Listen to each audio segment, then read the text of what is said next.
కథ ద్వారా మనకు తెలుస్తుంది కష్టాలలో కూడా ధైర్యం కోల్పోవద్దు అని. శక్తి ఉన్నవాడు వినయంతో ఉండాలి. ధర్మం కోసం పోరాడితే విజయం తప్పదు. ఈ సర్గ చెప్పేది అదే. శత్రు భయం తగ్గుతుంది, ధైర్యం పెరుగుతుంది, శని ప్రభావం తగ్గుతుంది అని నమ్మకం. అలాగే నేను మీకు 68 సర్గల గురించి కూడా చెప్తానండి. సర్గ విభజన: 1 నుంచి 8 వరకు సముద్రం దాటడం, 9 నుంచి 15 లంకా ప్రవేశం, 16 నుంచి 30 సీతమ్మ అన్వేషణ, 31 నుంచి 40 సీతమ్మ దర్శనం, 41 నుంచి 47 అశోక వాటికలో ఘటనలు, 48 నుంచి 54 యుద్ధం బంధన, 55 నుంచి 68 లంకాదహనం తిరుగు ప్రయాణం.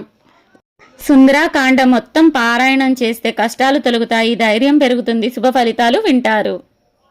ఇదేనండి సుందరాకాండలో 48వ సర్గ కథ నాకు తెలిసింది. ఇది మీకు నచ్చితే నా ATM 1009 ఛానల్ని లైక్, షేర్ అండ్ సబ్స్క్రైబ్ చేయండి.